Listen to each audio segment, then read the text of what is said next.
Hello everyone, welcome to another edition of EUROCONTROL Aviation StraightTalk Live.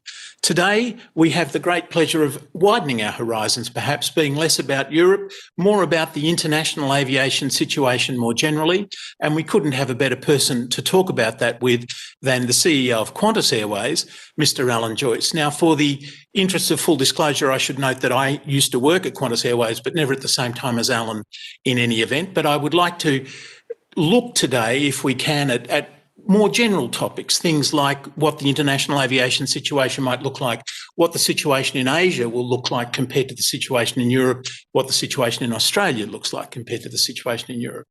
Australia, of course, significantly larger than Europe, but with a smaller population.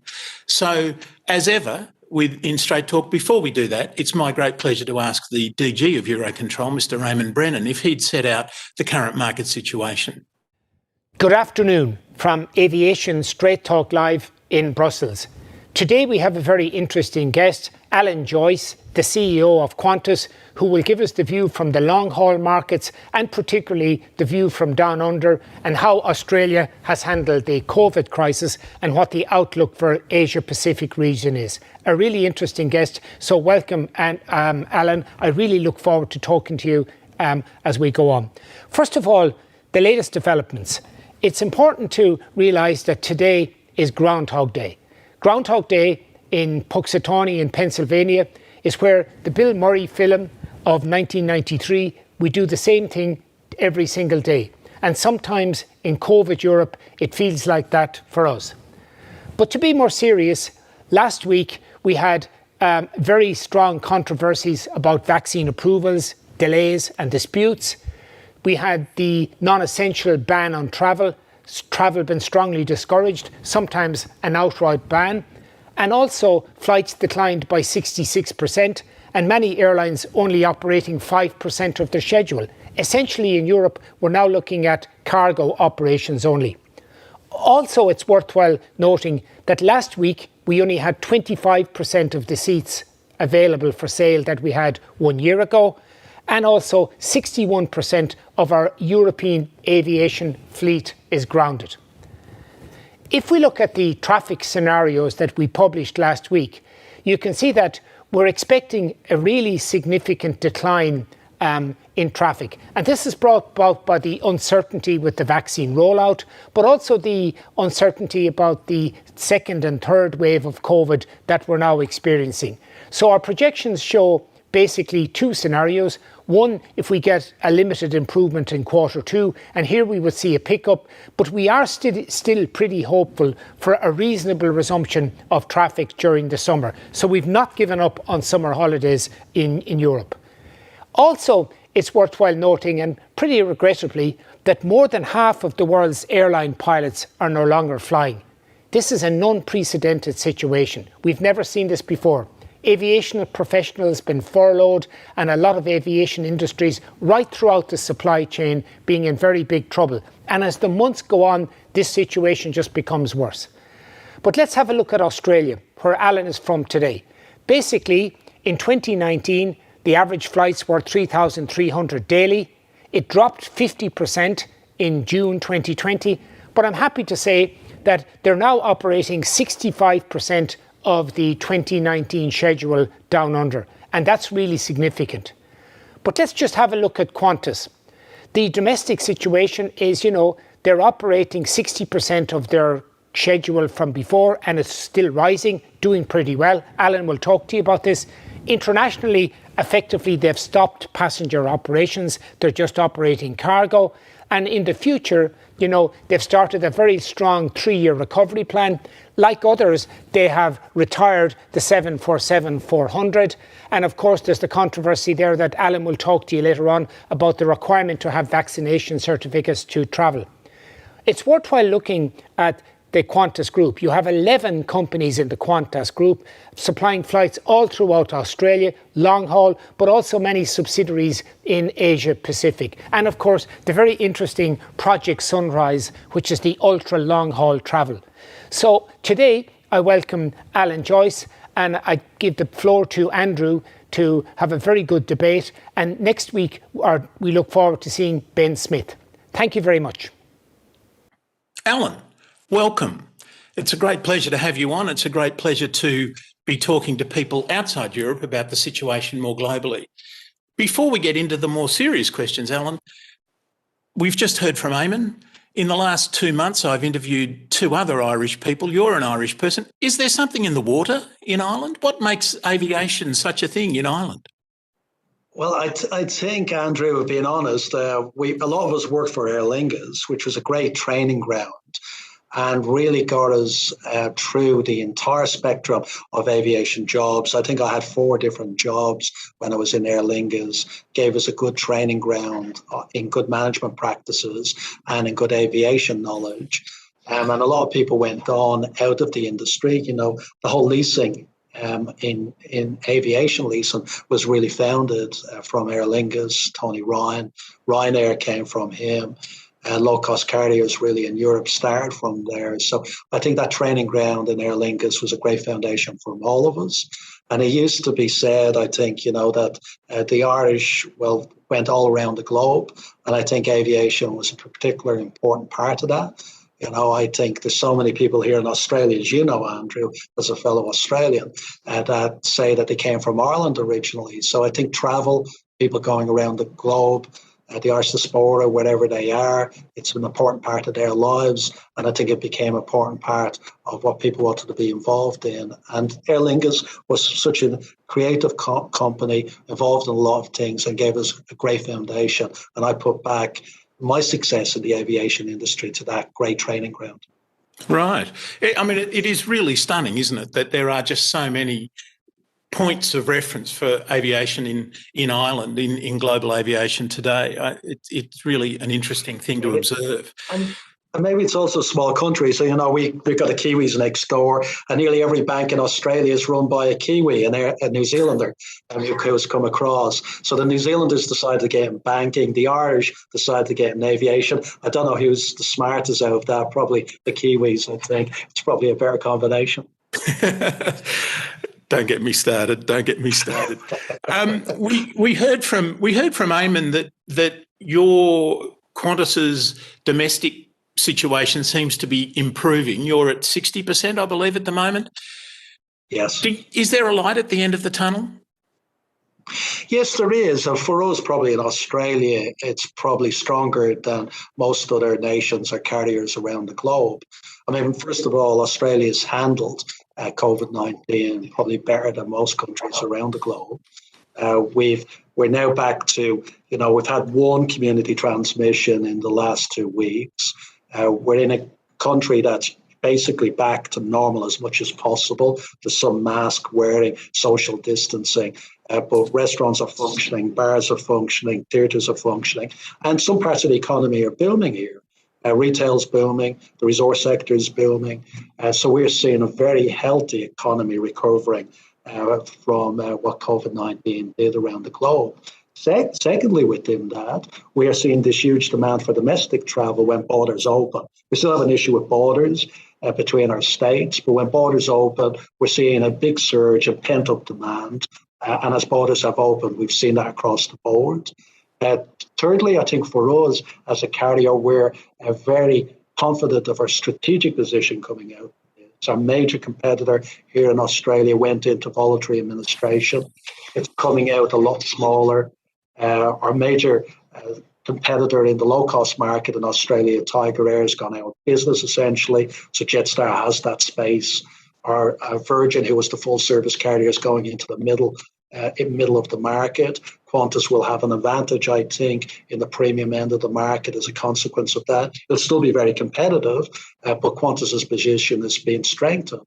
And fourthly, I think what's given me confidence is that we have an action plan to get out of this. Like every airline, we've borrowed to get through COVID, but we've put together a plan that takes $1 billion out of our cost base, 600 million annually this year. That goes to 800 million annually next year and $1 billion the third year.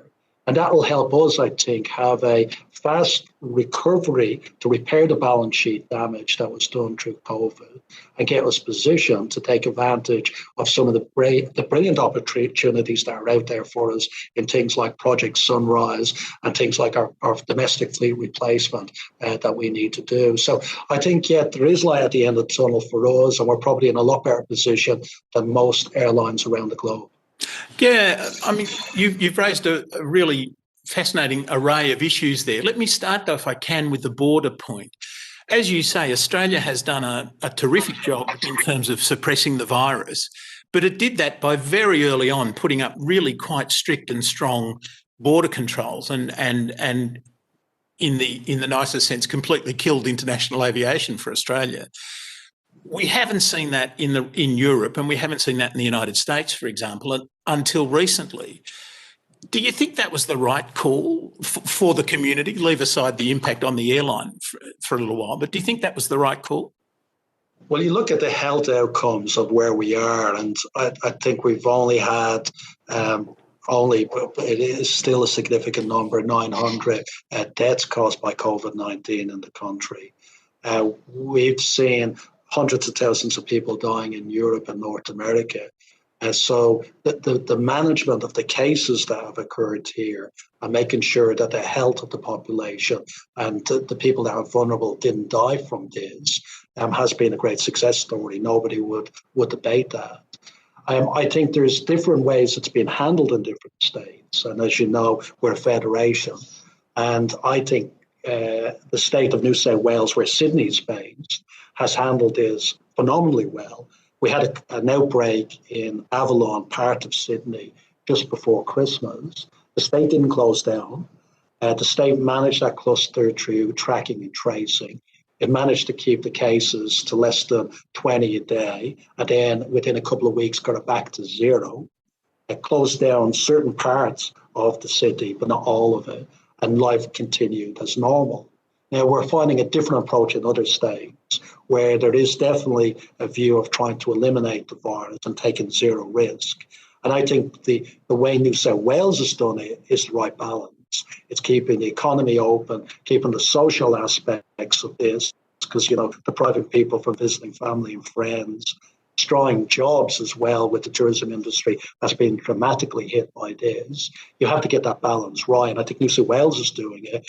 And we just get frustrated about some of the other states and the approach of zero risk that they do take on this. We even had over Christmas, the Victorian state where Melbourne's based actually lock its own residents out if you had visited Sydney.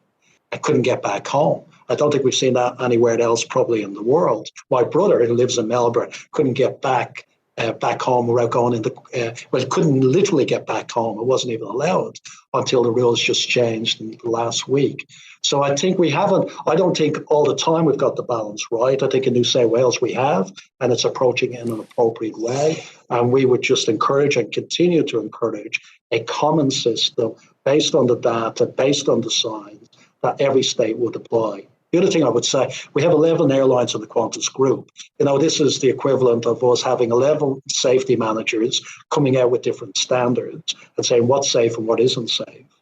That doesn't work that way in aviation. They all sit down together, they agree what's the approach. And unfortunately, at the moment, we still can't get that in a state-by-state process in Australia. They're all different, there's all different rules, and they change all the time. And that's a bit of a nightmare to deal with. But, I mean, speaking from a European perspective, notwithstanding my accent, speaking from a European perspective, first, as you say, I'm sure it was a big deal for them, but, 900 deaths, that would be a very good day in most European states at the moment, most European countries. We are now starting to get into European border closures, for example. They've had those sorts of border closures between the states in the United States as well. Why do you think Australia, New Zealand, Japan, Korea, why do you think those countries did so well in this and have got to a point of almost being business as usual when in Europe we haven't? Well, I think the starting point was the international borders, as you said, were closed very early here. It was actually this day a year ago that we had the Chinese operations being closed with notification that was going to be closed in 4 weeks' time.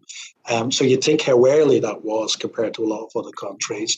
And then we did stop all international operations. We grounded our entire international fleet. So that minimised the amount of cases that were coming into the country. And then there was a lockdown for a period of time.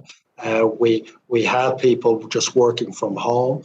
We had people not encouraged to go out. Restaurants were closed. And then that allowed us to get the infrastructure in place, the testing, to allow us to get things like the critical ICU beds in place for allowing us to be able to manage if it did increase.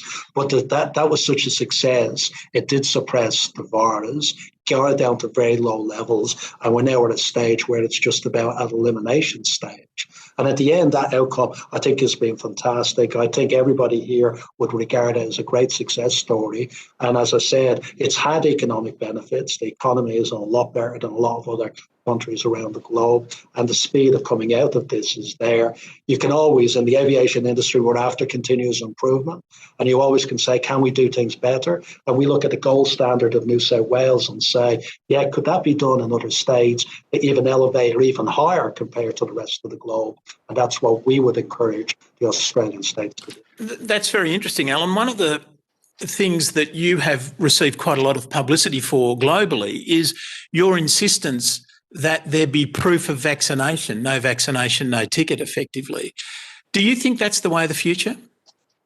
Yeah, I do, for a number of different reasons. I think a lot of governments are already talking about making a requirement for entry into their countries. The Australian Prime Minister has said that either people are going to have to be vaccinated to leave and enter the country or go into 14 days hotel quarantine. And some of our states are saying that they probably won't allow the quarantine option.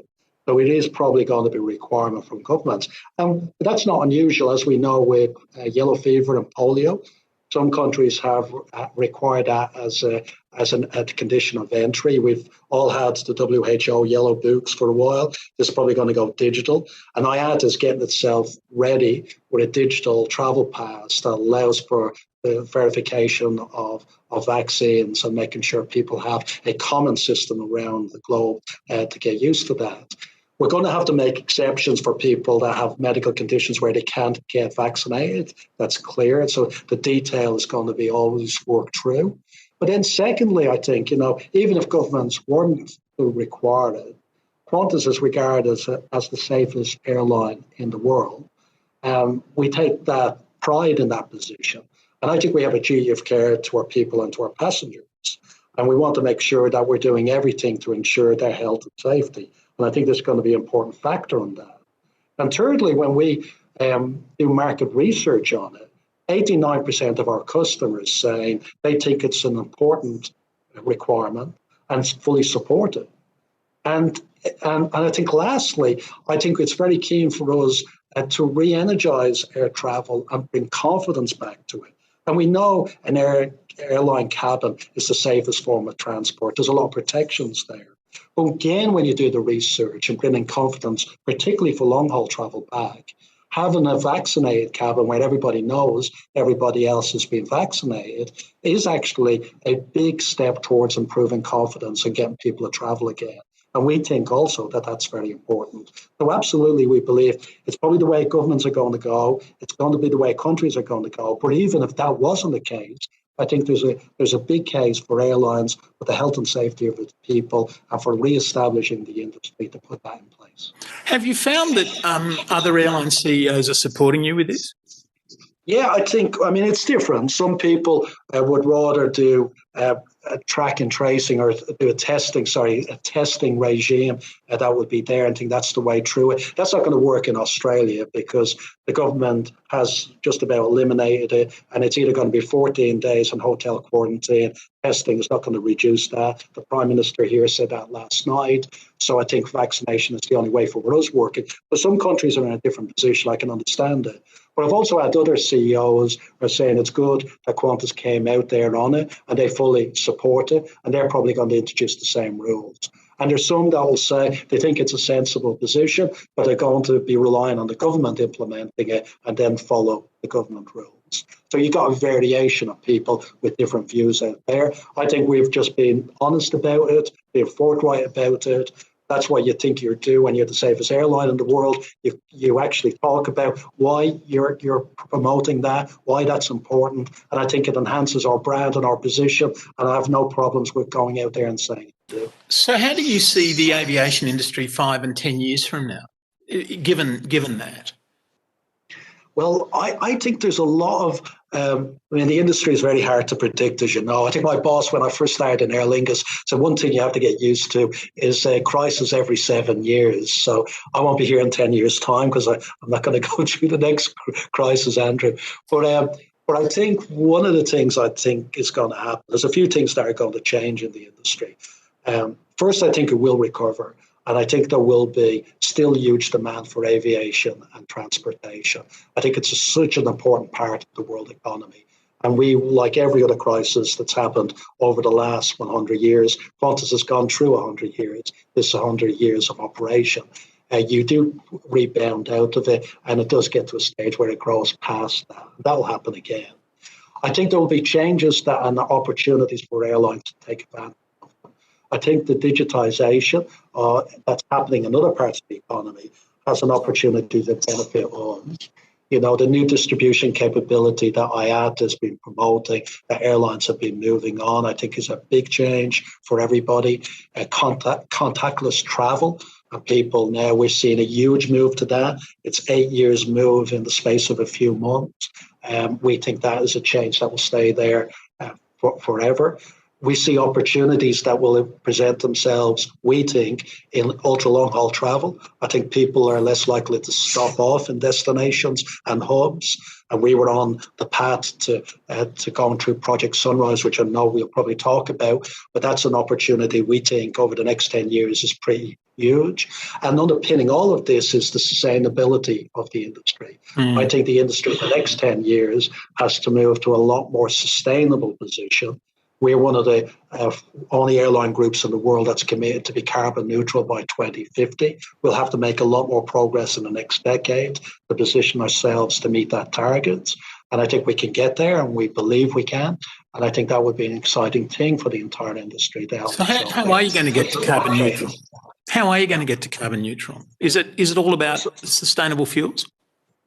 Yeah, I think so. I mean, initially it will be using carbon offsets, and we've got one of the largest program of carbon offsets in the world. 10% of our customers on Qantas.com offset the carbon emissions. That's compared to 2% in the rest of the industry. So we know our people are very passionate about it, our customers are very passionate about it.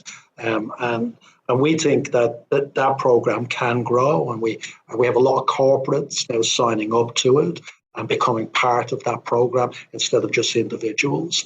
Secondly, it is sustainable aviation fuel, which is going to take a while to get established, to make it economic, and to get it there as a sustainable, not having other effects. And we just last week signed a deal with BP to work on a plan here in Australia to create a sustainable aviation fuel industry to allow us to get to that target.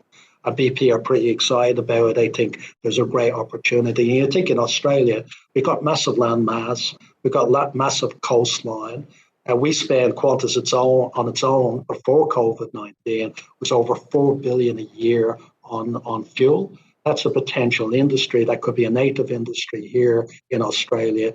And we have, like everybody else, have tested mustard seed on aircraft, flown them between Melbourne and LA and other sources of sustainable fuels. We think there'll be bets on different technologies to allow us to get there at the end. But we're pretty excited about the opportunity of developing that industry in this country and the opportunity of getting there by 2050.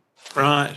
You also mentioned Project Sunrise, which you were already operating Perth to London non-stop. You're still experimenting or exploring the possibility of Sydney to London non-stop, sort of the ultimate dream. I get the feeling that as you said, a lot of people are going to be more and more interested in the ultra long haul because it saves them having to go through an airport. Do you think that's the way of the future? Well, absolutely. And, before COVID-19, we had done 3 test flights. I flew on 2 of them, one from New York to Sydney and one from London to Sydney. And we did them in 19 hours, I think around 20 minutes on each of them, just the way the winds were blowing. But they were an amazing experience, and we used them as a test research flight to test how our frequent flyers would feel, looking at pilot fatigue issues on it, to see how that would work. So we were taking it unbelievably seriously, and we had designed a product. We had picked an aircraft, the A350-1000. We were literally weeks away from ordering it. We had done the deal with Airbus. The aircraft was capable of doing it. We had designed a product that was designed for ultra long haul. We had done a deal with our pilots. 86% voted in favour of a new enterprise agreement. And so we were planning to order the aircraft and potentially introduce that in 23. Now we've been delayed because of COVID. We had to put that on ice. We still want to revisit it at the end of 21. With the potential of doing it in 24 probably and onwards. But that's the time frame that we think we could get there. And you mentioned the economics on the case before COVID-19 was very strong. Perth-London was the most profitable route on our international network, the longest route on our network. And it had the highest customer satisfaction of any route on our network, believe it or not, being the longest route. And what we discovered is you can design a product. We only had 230 seats on a 787 flying that long sector, deliberately giving extra seat space, deliberately making them more premium seats on board the aircraft. And the same was planned for the 350, even more so, because you could have flights up to 21 hours operating on it. And when you think it is a unique opportunity a bit for Qantas, because Australia is so far away from everywhere, we could justify a fleet size of a significant amount of aircraft that makes it economic. Where if you're a BA or a Lufthansa, probably the only place you need the aircraft for is Australia, which is 2 or 3 aircraft. Or in American Airlines, it's probably New York to Australia. And you're never going to go for a sub-fleet of that size for these ultra-long-haul flights. Where Qantas needs it, we have 3 major cities on the East Coast, Brisbane, Sydney and Melbourne.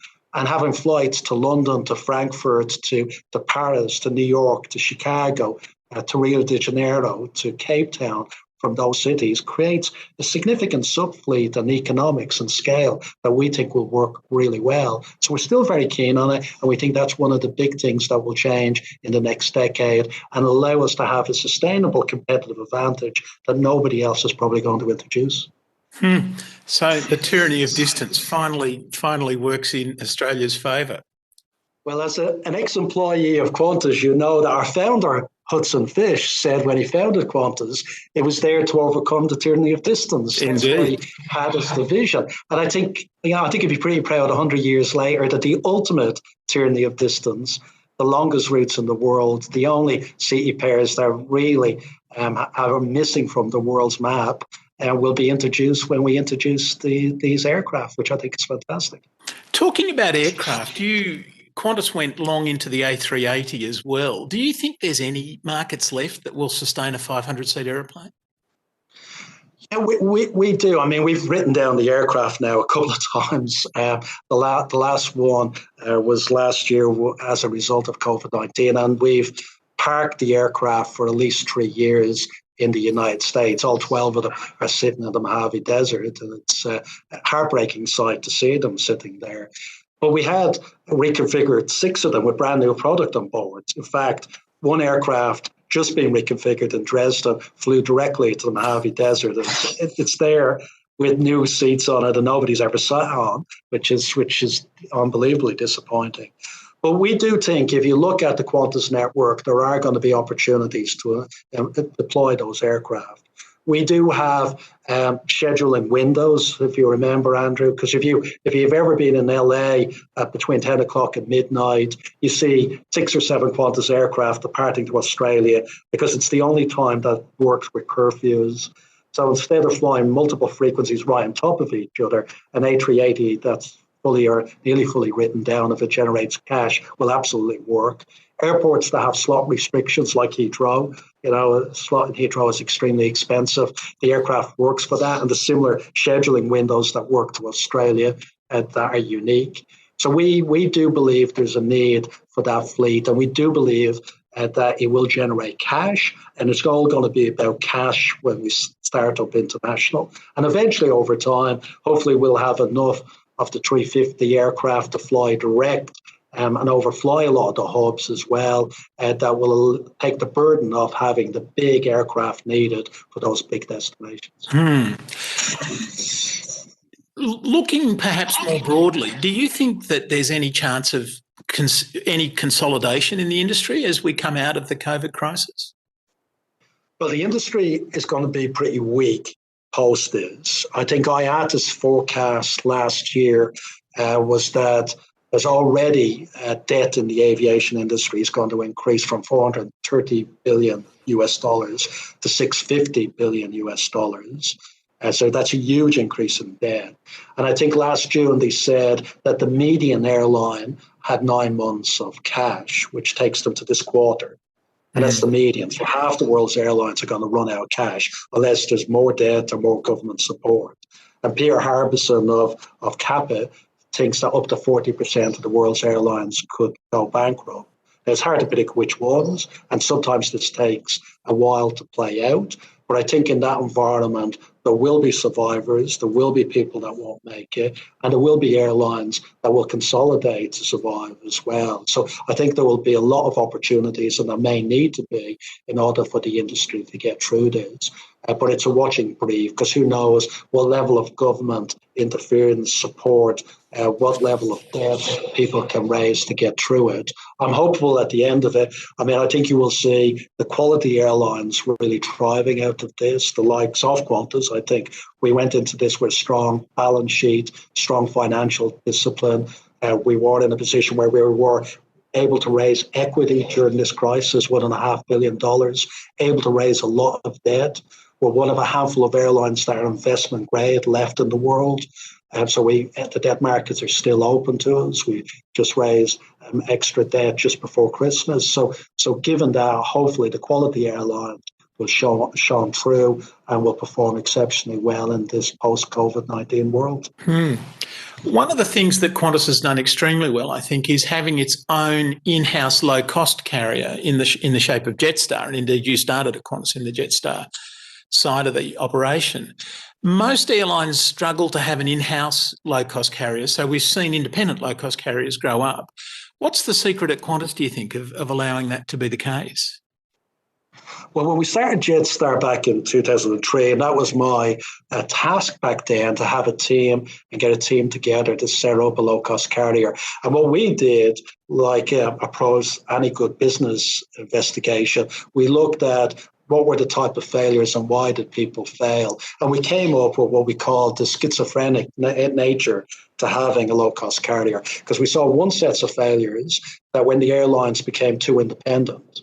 And I think Rod Eddington talked about Go Airlines, and he actually said that the cure was worse than the disease because they owned it, but it became very competitive against British Airways and actually caused them a lot of issues. Then there was the whole series of other failures when it was too close to the legacy carrier. You had TED by United, Song by Delta. I mean, it had no difference in the employee arrangements. It had the same overheads and infrastructure that was supporting it, just different brands essentially, and weren't really true low-cost carriers. So what we decided is that it had to be real, very different. Jeff Dixon, who was running Qantas at the time, said, you can't be based in Sydney, set it up somewhere else. You can pick any other city, so you'd have the separation. So we did. And we did everything independent pilots, cabin crew, independent supply of ground handling, engineering, everything. And it came under Virgin by 5% in cost base, which was our target. Now, Jetstar's 30% lower cost base than its major competitor here, which is amazing when you think that the rest of the world went the opposite way. You know, there was no way that the rest of the legacy carriers were able to set up a low-cost carrier that was that efficient against the other low-cost carrier in the market. And then what we decided to do to stop the cure becoming worse than the disease, we coordinated a lot and made sure the brands were very differently on the network and on pricing and revenue management. But what that meant at the start is there were two separate route networks. a Qantas network and a Jetstar network, because we're with the potential cannibalisation. Today, again, before COVID-19, there were 40 routes where both carriers are on it, and they appeal to different segments of the markets because the brands evolved and developed very differently. And you could, Melbourne, Sydney, the second largest city pair in the world. Qantas had over 35 flights a day, Jetstar nearly 15 flights a day before COVID-19. Jetstar could be offering $39 airfares, and the lowest airfare in Qantas would be $139. And the market will pay for that and support that. And the premium brand went up market and thrived. And at the end of the day, what happened? Qantas Domestic became the most profitable business in our network because it elevated the brand, the product. Jetstar, unbelievably profitable, but still number 2 to Qantas Domestic. And the combination of them caused chaos to our major competitor, who couldn't figure out which market they were in, tried to move up market, go after Qantas, failed there, went bankrupt essentially, and now have decided to move back into the middle of the market to be somewhere between the two brands. We like that competitive positioning, and we think we'll do quite well. And you've exported the Jetstar model as well into Asia, perhaps looking beyond Australia to Asia. How do you see the Asian market developing? And do you see a role for Jetstar Asia in that? Yes, pretty strongly. We're partnering up. So in Japan, it's the next biggest Jetstar business, Jetstar Japan. And what we were able to do is use our partnerships. We have a long-term partnership with JAL to actually have a joint venture there and to bring our knowledge and understanding of having a low-cost carrier working with a full-service carrier, bring that expertise. And that's been a great success story in the Japanese market. Again, before COVID-19, Jetstar Japan was the largest domestic low-cost carrier and was aiding the JAL group in their objectives up in that market. So we're very optimistic about the growth projections there. We think Jetstar Japan could be as big, if not bigger, than Jetstar Australia eventually. And then Jetstar Singapore has been a great feeding airline for Qantas into Singapore, which is a big hub, and the other One World partners and other partners in Singapore that need something to balance up the Singapore Airlines group. And that's provided a very good point-to-point market, but impressively, for a low-cost carrier, a very good connecting market that's helped support a lot of our partners in the Singapore area. So we're very optimistic about the opportunities. The brand is really good in Asia. I think Jetstar Japan appeared in the top 100 foreign brands up there. It was ahead of a lot of well-known American brands.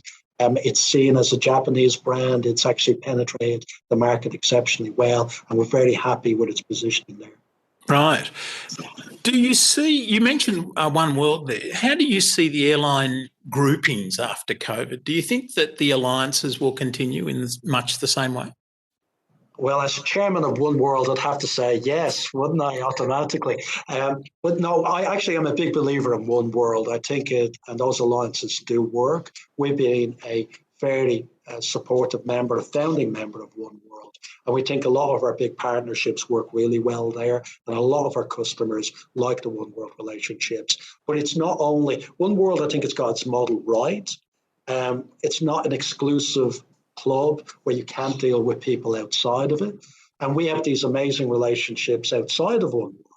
We have Emirates with our joint venture there that really changed our whole European operation. It's been a very successful partnership. It's now gone for nearly 8 years. And both Emirates and Qantas are exceptionally happy with how that was performing before COVID-19. We have a codeshare deal with Air New Zealand. We have now LATAM is out of One World. We have a partnership with LATAM, which will continue. We have a partnership with China Eastern. And then we have these big joint ventures. And I think the joint ventures, to me, are also more important than the global alliance. The Emirates venture, the American Airlines joint venture, the China Eastern joint venture, and we're applying for the JAL joint venture that allow us to recover the Japanese market. Those joint businesses really engage partners even more so. And I think in order for aviation to recover post COVID-19, we're going to need to see more of them, and we're going to need the airlines to be able to work together to encourage people to travel together and use their respective strengths in each of their home markets to get that travel moving again. The market traditionally is VFR, leisure and business. Have you, and the prediction around here certainly is that the business market will be the slowest of those three to recover. Is that your experience in Australia where business is getting back to normal? No, but there's a few unique positions here that make this a little bit different from other markets. A huge proportion of our business customers are fly in, fly out. We have these resource sectors in Western Australia and Queensland, and that market didn't take much of a decline during COVID, and we're seeing huge investment and growth given where commodity prices are. So we think that's a growth area. We've also seen a lot of government activity, which I think we will see post the recovery on COVID. And we're still seeing the next few months are critical about the other parts of the economy, the financial services, the professional services starting back again. So that we have to see what happens. Now, we do expect that because of Zoom, because of Microsoft Teams, there will be a bit of shrinkage in what people were traveling for. But we think the personal contacts, the sales contacts, and people seeing their teams, the research we've done, there's still a huge proportion of business traffic that's needed for that. And also because of our major competitor changing its model, we're seeing believing our share will go up of particularly that corporate market. We've already, in the last 6 months, seen 25 major corporate accounts move back to Qantas from the competition. So we think also we'll see a market share shift that will replace some of the shrinkage because of technology. So we're still optimistic about Qantas's recovery and Qantas's ability to actually generate the returns that it had before COVID-19, even with all of those technology changes. But you're right, the big pent-up demand is VFR, the big pent-up demand is leisure. And anytime we see a new route opening up that people can travel on, we're seeing huge surges in demand. Jetstar before Christmas did a $19 promotional sale. It had 220 bookings a minute. It's the biggest sale in Jetstar's history. And we did a travel for a return for free. And that was nearly 8 times normally what we would have sold in the same period in the prior year. So we know that VFR, that holiday traffic, there's a huge pent-up demand for it. And when borders open up, it does come back very rapidly. How important to Qantas's model is the international and domestic balance? Qantas started, of course, as an international-only airline and then had to develop a domestic airline by acquiring Australian. But once upon a time, Qantas had a dominant share of the international outbound market. Now it's around, pre-COVID, was around about 25%. Do you think there's a base on its international travel that it can't afford to go below? Well, it's interesting. When you break down that 25%, we have the strength where we need the strength. Qantas's international market is really focused on where the corporate market wants to go to. Qantas makes it's a premium airline. It makes a lot of money out of business, first class, premium economy. And if you look at the top 20 destinations in the world where the business traveller wants to go, Qantas flies most of them. London, LA, and has a big presence on those markets and a big share of the corporate market. Shanghai, I can go through them all in the region. And where Qantas is weak are markets like the Chinese inbound market, which is low-yielding leisure. And we work extensively with our partner, China Eastern, to meet that market requirements. Or continental Europe, where essentially it's very hard to compete against the hub carriers, but we work closely with Emirates. So you don't see within those share numbers what the partnership generates in giving people an option to get to those locations. And the combination that Qantas have is very important. International is very much aspiration for a lot of our leisure customers. They want the holiday to London or to LA. They want the upgrade to business or first. So it's also a big driver of our loyalty program. And if you look at Qantas's profitability, most of it is made domestically. We nearly made $1 billion before COVID-19 domestically. We made $400 million on Qantas loyalty, which is selling points to the banks. Amazing stat, 36% of all credit card expenditure in Australia is on a Qantas earning credit card. Goodness me. I don't think any other airline in the world would have that in the home market. So we make a lot of money out of that. But the aspiration for all of that keeps those corporate accounts, keeps people traveling with you, is having this extensive international network. So rebuilding it post-COVID-19 is a priority.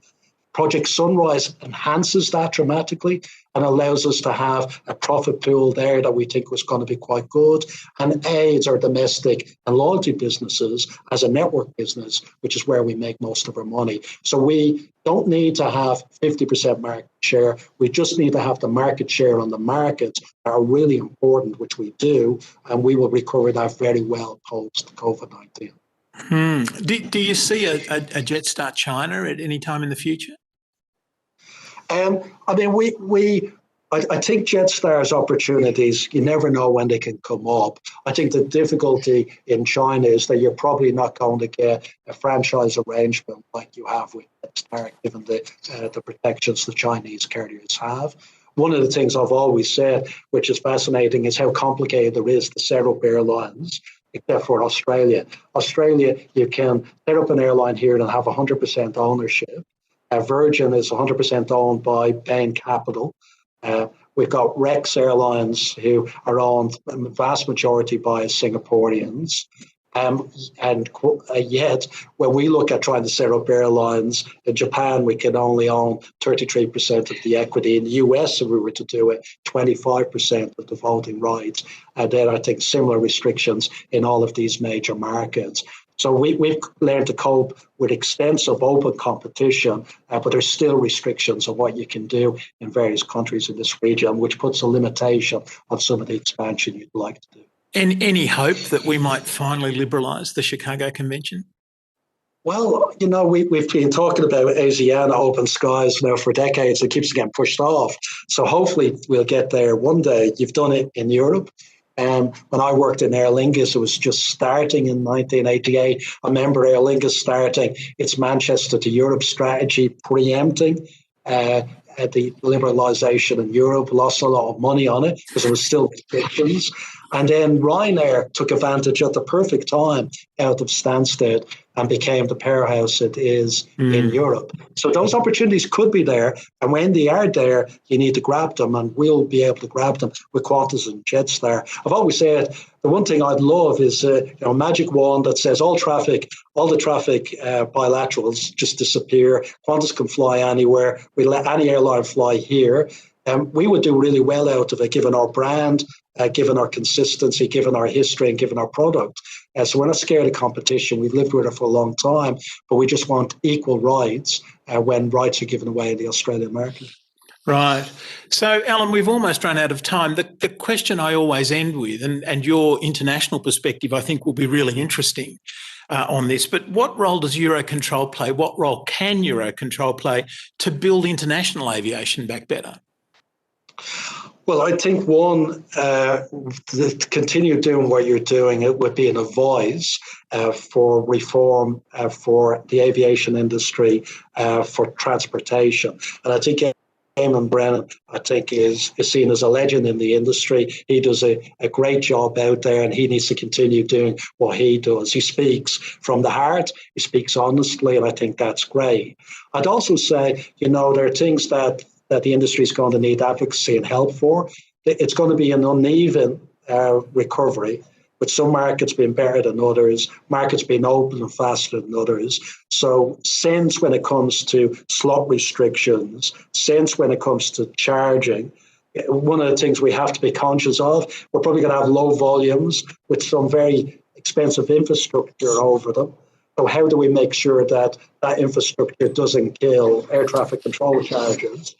Doesn't kill the the recovery of the aviation industry as well. And Eurocontrol, I think, has a big important role to play on making sure that's done in a sensible way. And then advocacy like this, talking about the issues, sustainability, making sure that the industry continues to develop a sustainable future and promoting that. So continue doing what you're doing and more of it, and recognizing as we get through this recovery, it's going to be uneven and it's going to need help, and it's going to need voices like Eurocontrol to actually speak up for it. Thanks very much. Ladies and gentlemen, I'm sure you'll agree with me that that was a really fascinating look at absolutely international aviation in the future, what the sort of market variations are going to be, completely engrossing. And I'd like to thank you, Alan, very much for your time today to do that. Let me finish just by noting that our next Straight Talk is going to be on the 23rd of February, and it is with Mr. Ben Smith, who is the CEO of Air France, who no doubt has a slightly different view. We then go to Canada and Mr. Ed Sims from WestJet, and then, of course, a low-cost carrier view with Eoin Lundrum. But let me thank Alan Joyce one more time and thank you for your company, and I look forward to seeing you again.